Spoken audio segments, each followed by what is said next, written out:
Unoptimized media is one of the biggest reasons for slow loading web apps. Uploading large images or videos directly hurts the speed, user experience, and even mobile data cost.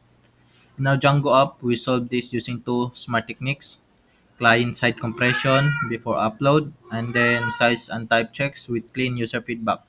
So we have a compressor code in our post.js. So what this does?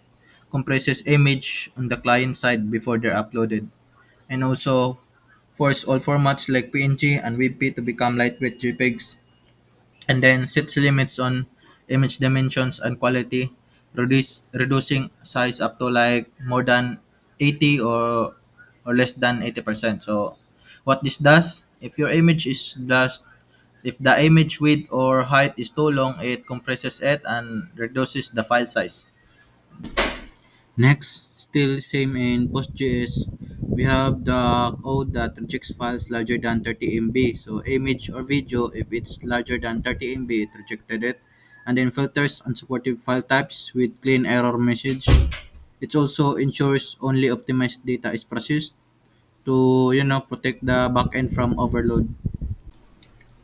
And lastly is the search profile JS, the JavaScript Billboard rental responsible can for our make you search profile thousands. HTML. So we have a code here that for our videos lazy loaded with intersection observer. What this does, it delays video loading until the user scrolls to them. And then it also keeps initial page load fast, so it conserves device memory and mobile data.